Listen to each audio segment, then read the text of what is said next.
परम पूज्य पट्टाचार्य आचार्य गुरुदेव श्री विशुद्ध सागर जी महानिराज की, परम पूज्य श्रवण मुनि श्री 108 अरिजीत सागर जी महाराज की, छुल्लक श्री 105 साम्योग सागर जी महाराज की। और आज की सभा को प्रारंभ करने से पूर्व मैं आमंत्रित करता हूँ श्रीमती शोभा जी पाटनी गुवाहाटी से हमारे बीच में, जो हमारे बीच में छुल्लक श्री 105 साम्योग सागर जी महाराज यहाँ पर विराजमान हैं। उनके ग्रस्त जीवन की धर्मपत्नी हैं। मैं आपको आमंत्रित करता हूं, आप आएं और इस सभा का दीप प्रज्वलन करेंगी श्रीमती शोभा जी पाटनी। रुचिरे दीप्ति करऊं शुभ दीपकम, सकल लोक सुखा कर मोज्वलम, ते मेरे जाल हरम प्रकरम सदा, किल धरामि सुमंगल कमुदा। श्रीमती अनीता जी ठोलिया आप आए और इस सभा का मंगलाचरण करेंगी। श्रीमती अनीता जी ठोलिया। नमो श्री सीदाणम, नमो आयरियाणम, नमो वजायाणम, नमो लोये सव्य साहुणम, नमो लोये सव्य साहुणम, एसो पंच नमो यारो सव्ये पाप प्रणाशनो, मंगलारं च सव्ये सिंह परमम होए मंगलम, परमम होए मंगलम, परमम होए मंगलम। गुरुवर का तो दर्श सुहाना लगता है, चरणों में वंदन सुहाना लगता है। गुरुवर का तो दर्शन सुहाना लगता है, चरणों में वंदन सुहाना लगता है। पल भर में कैसे बदलते हैं रिश्ते, संगम का सुहाना लगता है। गुरुवर का तो दर्श सुहाना लगता है। 1 2 10 20 क्या लाखों यहाँ आते, आपके कर दर्शन जीवन धन्य कर जाते। चरणों चरणों में सबको ठिकाना लगता है, गुरुवर का तो दर्शन सुहाना लगता है। चरणों में वंदन सुहाना लगता है। नमोस्तु महाराज जी। इसी के साथ में गुरु वचनों को भी सुनेंगे और गुरुदेव के श्री चरणों में निवेदन करेंगे। हे गुरुदेव, अपनी मंगलमयी वाणी से हम सभी को कृतार्थ करें। हे गुरुदेव, नमोस्तु नमोस्तु नमोस्तु गुरुदेव। ओम नमः सिद्धेभ्यः।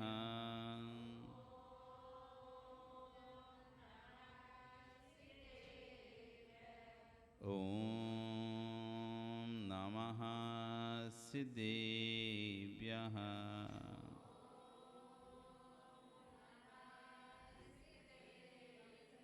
ओम नमः सिद्धेभ्यः।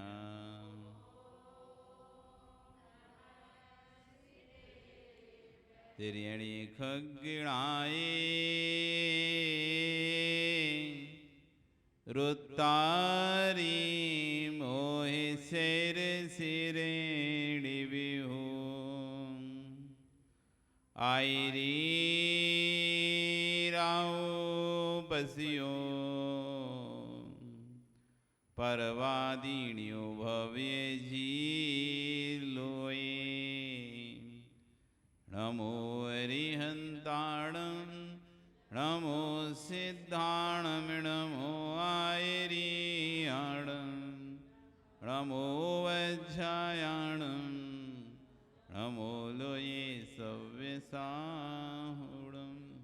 बोले अनंत अनंत से परमेष्ठी भगवानी की, आदिरुम आदिनाथ भगवानी की, वर्तमान शासन महावीर भगवानी की, आचार्य कुलवत्त स्वामी महाराज की, आचार्य गुरुवर श्री 108 विशुद्ध सागर जी महाराज जी की, अहिंसा में विश्व धर्म की। बोले मुनि श्री 108 अरिजीत सागर जी महाराज की जय। क्षुल्लक श्री 105 साम्योग सागर जी महाराज की जय। बंधु, वर्तमान शासन नहीं, वर्तमान स्वामी के शासन में तीर्थंकर प्रभु की चरण निष्ठा में बैठकर हम सभी जिन देशना का श्रवण कर रहे हैं। आचार्य कुलभद्र स्वामी महाराज ग्रंथ राजसार समुच्चय जी में 243 नंबर के गाथा सूत्र में संतोष धारण करो, बार बार एक ही वैसे कह रहे हैं, संतुष्टि अपने जीवन में लेके आओ। असंतोष ही दुख है, संतोष ही सुख है। इसी बात को आचार्यगण बार बार पुनः इस बात को कह रहे हैं। द्रव्यासाम दूरस्त्यक्त्वा संतोषम कुरु सन्मते मां पुन दीर्घ संसारे पर्यट्यसि निश्चितम।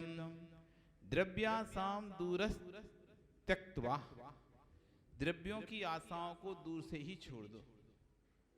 जैसे कोई व्यक्ति कठिन कार्य या कठिन रास्ते को दूर से नहीं, वो रास्ता बहुत खराब है, हम जाएंगे नहीं।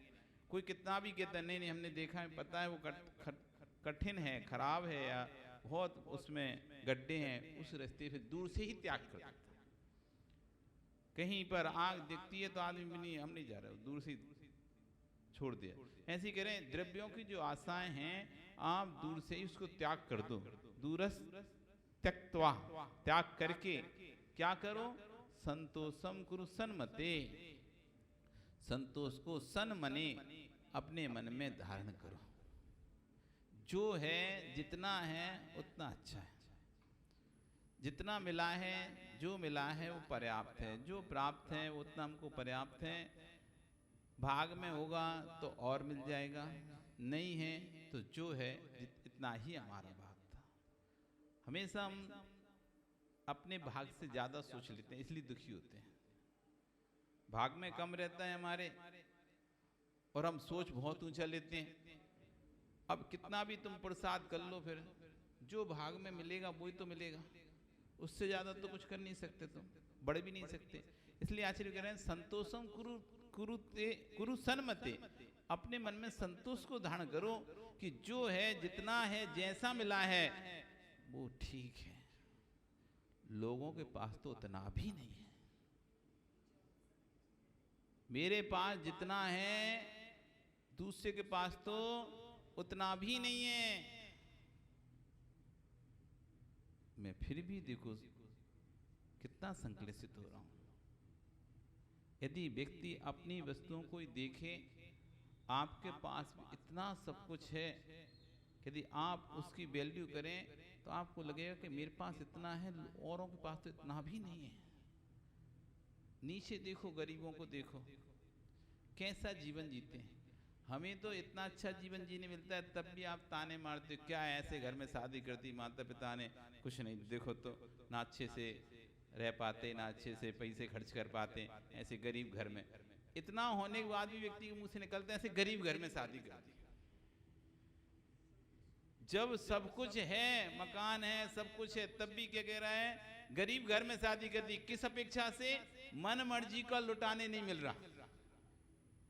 जैसा दूसरे को यहाँ पर मन मर्जी का लुटाने का है, वैसा मन मर्जी का लुटाने का नहीं मिल रहा। तो क्या कह रहा है? गरीब घर में शादी कर दी। गरीब देखी कहाँ है? गरीब घर देखा कहाँ है? गरीब घर तो वो होता है ना सुबह खाने के पते हैं, ना शाम को खाने के पते।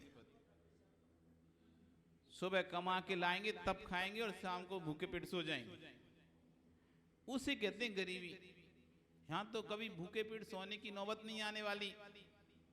इतना रखा है घर में। कोरोना काल आया, किसी जैनी को भीख नहीं मांगनी पड़ी, सबको परेशानी होने लगी। सबके राशन खत्म हो गए, लेकिन जैनियों के नहीं खत्म हुए राशन। सबके पैसे खत्म हो गए, जैनियों के नहीं हुए खत्म। क्यों? इतना है, इतना भी है कि साल भर भी कोरोना चलता रहा, तब भी सबका जो जमा पूंजी थी वो निकाली, जो स्टॉक में अनाज रखा था वो निकाला, बल्कि उल्टा यहाँ तक हुआ दूसरे को और खिलाया। हाँ, औरों को खोल दिए, खजाने भंडार खोल दिए, भैया ले लो ले लो, दुनिया को खिलाया है। इतना राशि सरकार के खजाने में दान के रूप में दिए, करोड़ों अरबों की राशि जैनियों ने कोरोना पीड़ित व्यक्तियों के, कोविड पेशेंटों की इलाज के लिए, उनके भोजन पानी के, राशन के लिए लाखों अरबों रुपए जैन समाज ने उल्टा दिया है। जबकि आय उनकी बंद हो गई है, सबकी आय बंद, इनकी भी आय बंद हुई है, लेकिन तब भी उल्टा दिया है लाखों रुपया। उस समय सोचते हैं व्यक्ति जो प्राप्त है उसको भी उसमें सोचता है मैं गरीब हूं। कहां से गरीब हूं? कोई गरीबी नहीं है, गरीबी अभी देखी नहीं है। जितना हमको मिला है ये भी बहुत मिला है। और सच बात एक और सुन लो, जैसा हम भावना भाते हैं वैसी वरना इकट्ठी होती है। हमारे पास तो कुछ नहीं है, हमारे पास तो कुछ नहीं, सब कुछ है, तब भी क्या बोल रहे हैं हमारे पास तो कुछ है ही नहीं है, हमारे पास तो कुछ है नहीं है। तो निश्चित एक दिन ऐसा आएगा जब तुम्हारे पास कुछ ही नहीं रहेगा, क्योंकि आप वैसा कर्म का बंद वर्णाएं को ग्रहण कर रहे हो। मैं गरीब हूं, हम गरीब हैं, हम गरीब हैं, हम गरीब हैं, ऐसी वर्णाओं ग्रहण कर रहे हो तो एक दिन नियम से तुम सही में गरीब हो जाओगे। जैसे कोई व्यक्ति मैं बीमार हूं, मैं बीमार हूं, मैं बीमार, ऐसा सोचता रहता ना, वो सही में बीमार हो जाता है। फिर कुछ लोगों को कुछ हो तो नहीं जाएगा, अब बिल्ली रास्ता से आगे से निकल गई, अरे अब कुछ हो तो नहीं जाएगा, अब कुछ हो, अब ये दिमाग चल रहा है उसका, और आगे जाके खुद ही गिर गया नीचे। देख लो हम काटी बिल्ली, इसलिए हम स्वयं ने ही वर्णाओं को इकट्ठित किया है। निगेटिव सोच सोच के कुछ हो तो नहीं जाएगा, कुछ हो तो नहीं जाएगा, कुछ हो तो नहीं, और इतना सोचने गहराई में सोच गया, इतनी नकारात्मक ऊर्जा उसके चारों तरफ आ गई, जो चाह रहा था वही हो गया, कुछ हो ही गया, सही में कुछ हो गया। कोविड में वही मरे जो डरे, कोरोना में वही मरे जो डरे कि अब हम गए, हमको कोरोना हो गया, डर गए, अब हम ठीक होंगे ही नहीं होंगे, हम ठीक होंगे ही नहीं होंगे, और घबराहट के कारण और बीमार हो गए। लेकिन जिनने ठान लिया नहीं हम तो ठीक हो जाएंगे, वे बूढ़े बुजुर्ग भी ठीक होकर निकल गए, बुजुर्ग भी ठीक होकर निकल गए। तो जैसी हम भावनाएं तैयार करते हैं वैसी हमारी वर्णाएं कर्मणाएं हमारे चारों तरफ से एकत्रित होती हैं। इसलिए कभी अपने आप को गरीब महसूस मत करो। तुम्हारे पास वो है जो दूसरों के पास नहीं है, तुम्हारे पास वो है जो दूसरों के पास नहीं है। तुम्हारे पास 3 लोग के नाथ हैं जो किसी के पास नहीं है। आप कहां से गरीब हो? 3 लोग के नाथ जिनकी आप स्तुति आराधना वंदना करते हैं वे आपके पास हैं, आप अपने आप को गरीब मानते हो? आपके पास तो विश्व का 8वां अजूबा है। 7 अजूबे होते हैं ना, एक और अजूबे 8वां आपके पास, दिगंबर मुनि है आपके पास, जो किसी भी संप्रदाय में किसी के पास नहीं है। सब चीजों की कॉपी हो सकती है, चाइना सबका डुप्लीकेट बना सकता है, लेकिन इसका डुप्लीकेट सबकी डुप्लीकेट कॉपी बन जाती है, लेकिन इसकी डुप्लीकेट कॉपी नहीं बन सकती, इसकी डुप्लीकेट बनी नहीं है।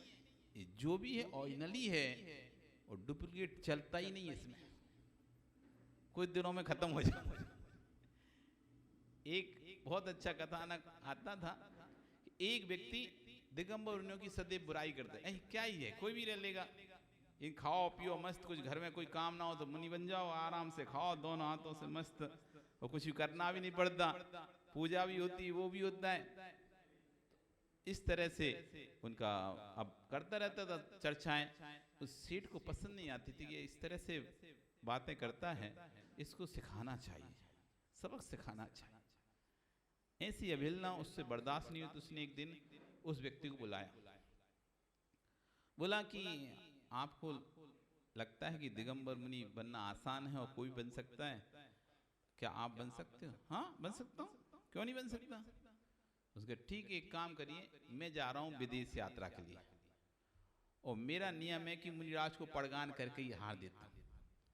क्या आप 1 महीने के लिए मुनि बन सकते हो क्या? जो मुंह मांगा पैसा मांगोगे हम तुमको देंगे। 1 महीने बाद हम आपको जैसा जितना पैसा मांगोगे उतना देंगे, पर एक शर्त रहेगी, 1 महीने से पहले आप छोड़ नहीं सकते। 1 महीने से पहले छोड़ नहीं सकते, बीच में भागना नहीं है। अब वो तो हाँ क्या ही करना है, कपड़े तो उतार के रहना है, रह लेंगे 1 महीने, कौन सी बड़ी बात है। भोजन पानी सब मिलेगा आपको, बस आपको जैसी मुनिचर्या होती है हमारे मुनिराजों की वैसी पालन करनी है। हाँ कर देंगे, कोई बड़ी बात नहीं है। कॉन्ट्रैक्ट साइन हो गया, 1 महीने से पहले छोड़ने नहीं देंगे। हाँ हाँ कोई दिक्कत नहीं।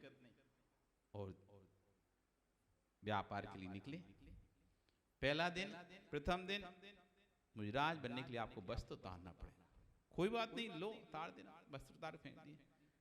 कब ये बाल और उखाड़ो, केस बाल क्यों उखाड़ना है? नहीं नहीं, मुनिराजों की चर्या है केस लोंचन, बिना उसके तो काम नहीं चलेगा, केस लोंचन तो करना ही पड़ेगा। उसका अब क्या करूं, ठीक है कराता हूं। और जैसी थोड़े 1-2 बाल उखड़े उसकी तो आत्मा उखड़ने लगी। अरे छोड़ो छोड़ो, अब नहीं छोड़ सकते, अब तो डील हो चुकी है, अब तो तुम्हें मुनि बनना ही पड़ेगा। और जैसे तैसे 10 लोगों से पकड़वा के उसके खूब बाल चिल्लाता रहा, छोड़ दो हाथ, छोड़ दो छोड़ दो, मुझे मार डालोगे क्या? और उसके पूरे बाल सिर के निकलवा दिए, केस लुंचन हो गया, दाढ़ी मूछों का हो गया। वो चिल्लाता रहा, कराहता रहा, लेकिन सेठ ने नहीं छोड़ा। तो ये सिखाना है ना दिगंबरचर्या। अब जैसे केस लोग खत्म हुए, पानी दो पानी, प्यास ले, चिल्लाते चिल्लाते गला सूखने लगा। पानी नहीं, जिस दिन केस लो उस दिन उपास, मुझे भूख लग रही है, प्यास लग रही, कुछ नहीं मिलेगा, उस दिन उपवास करना पड़ेगा। ये कैसे हो सकता है? मैं नहीं रह सकता बिना पानी के, मैं नहीं रह सकता, इतना तो दर्द हो गया मुझको। नहीं, उपवास ही करना पड़ेगा, ये नियम है दिगंबर मुनिराजों का। जब भी केस लॉन्च करेंगे उस दिन उपवास ही रहेंगे। अब जैसे तैसे पूरी रात उसकी खाली पेट, समझते रात कैसे निकलती है, सुबह का इंतजार में रात निकली, सुबह हुआ, कब दो, अभी नहीं, 3 पहर रुको भी, 3 घड़ी रुको भी, अभी 3 घड़ी बाद, 72 मिनट बाद, 48 मिनट घटी होती है, घड़ी होती है ना, 24 मिनट की घड़ी होती है ना, 24 या 72 मिनट बाद, सूर्योदय के 72 मिनट बाद आपको आहारचर्या के लिए उठाया जाएगा। उसके समय आप आहार करना। तो सेठ ने किया 56 भोग बनवाए, एक से एक तैयार किया, अनेक पकवान बनवाए, अनेक सामग्री बनवाई। और जब वो उसको आहार के लिए उठाया, उसने तो देखा, उसकी खुशबू से आज तो मजा आ गया, ये क्या, अब तो आज मस्त खाऊंगा। उसने दाल बावले बाटी माटी चूरमा सब बढ़िया, अब मारवाड़ी भोजन कर लिया। अब कर तो लिया लेकिन पानी कम पिया। अब भोजन तो हो गया उसका, लेकिन पानी नहीं पिया। और घंटे भर बाद ही अब प्यास लगना शुरू हुई। अब जब भोजन फूला, अब प्यास, पानी पानी, अब नहीं, एक ही बार आहार, बस एक बार पानी मिलेगा, हाँ एक ही बार पानी, अब कोई पानी नहीं मिलेगा पूरे 24 घंटे। हाँ पूरे 24 घंटे बाबा आपको ऐसे ही रहे। अब बेचारो तड़प रहा है, तड़प रहा है, क्या करूं क्या करूं, पर बिल्कुल भी शांति, पानी तो नहीं मिला। अगले दिन जब सुबह हुई, जब हार के लिए, तो उसने फटाक से पानी पानी, आज भी उसने 56 भोग मंगवाए, लेकिन एक भी भोग नहीं देखा, पानी पानी पानी, पानी से पेट भर गया। थोड़ी देर बाद जब बैठा, उसके बाद घंटे भर बाद पानी खा लिया, अब फिर भूख लग रही, अब खाना। अब अगले दिन उसको समझ में आ गया, 2 दिन में 3 दिन में नहीं पालन कर सकते। देखने में लग रहा था क्या करना पड़ता है, बस नगनी तो रहना है और दिन भर करना क्या है। अब उसको समझ में आता, सेठ के पैर पड़ रहा है, हाथ जोड़ा है, मुझे नहीं बनना।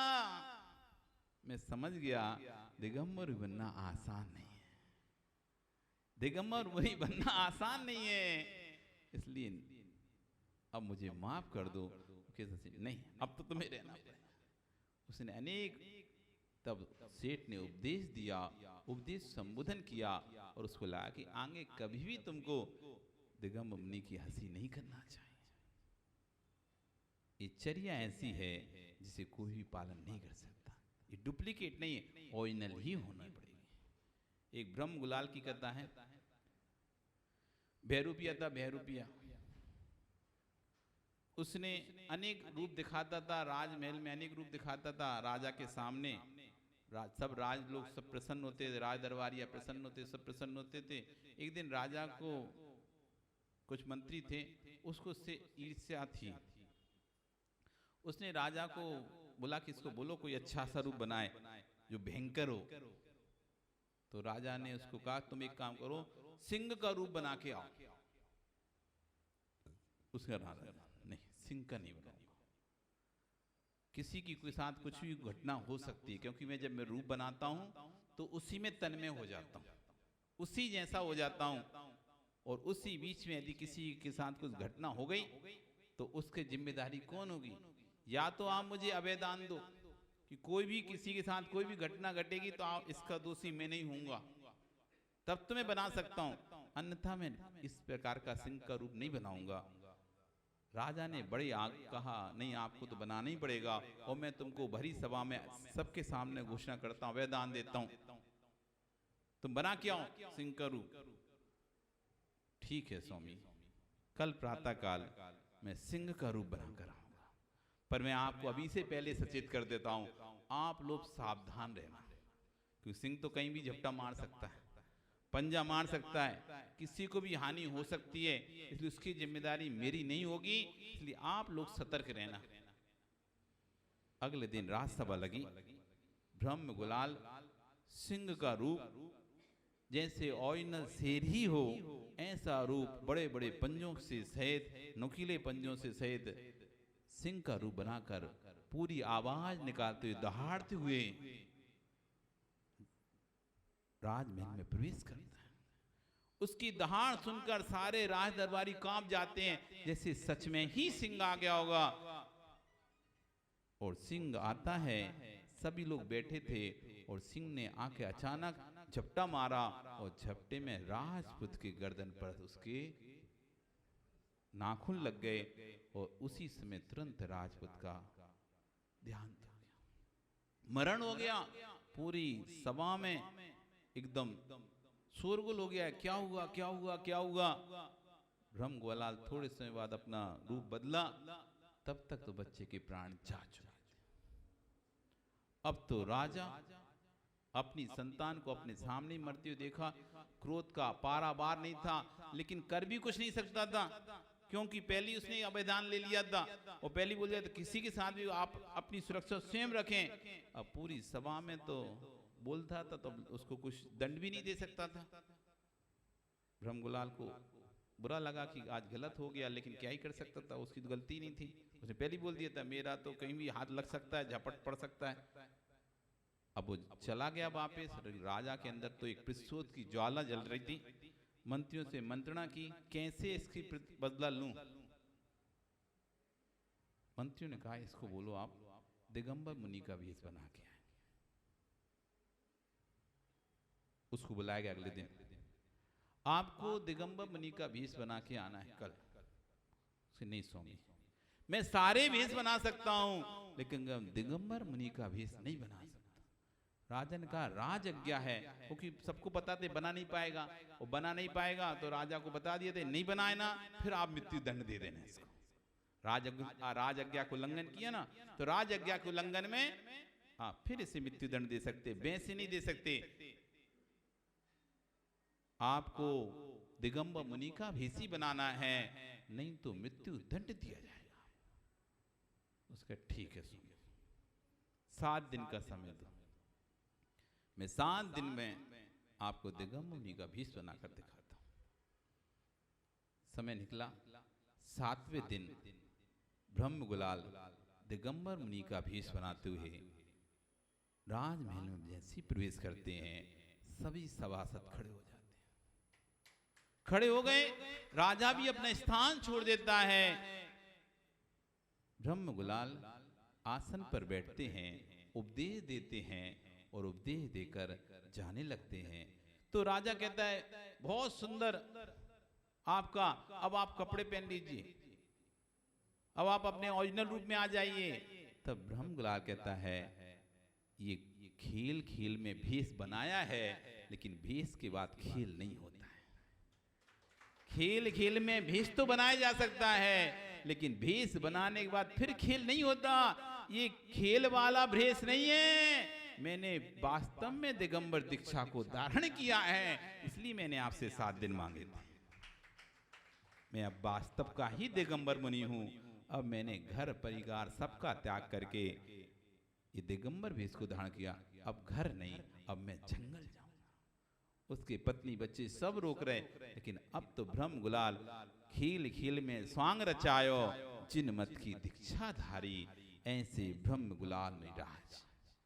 तो इस भेष में खेल नहीं होता, इस भेष में बहरूपिया बना नहीं होता, ये वास्तविक है। आशीर्वाद कह रहे हैं कि तुम कहाँ गरीब हो, तुम्हारे पास तो वो 8वां जुबा है जो विश्व में किसी के पास नहीं है।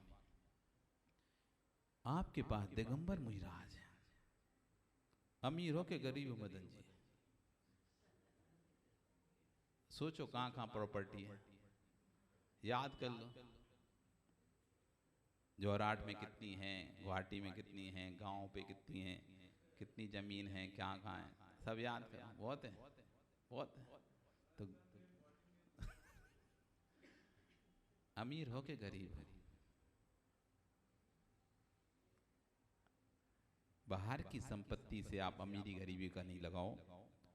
अंतरंग में हमारे पास श्रद्धा की संपत्ति है, देव शास्त्र गुरु पर आस्था की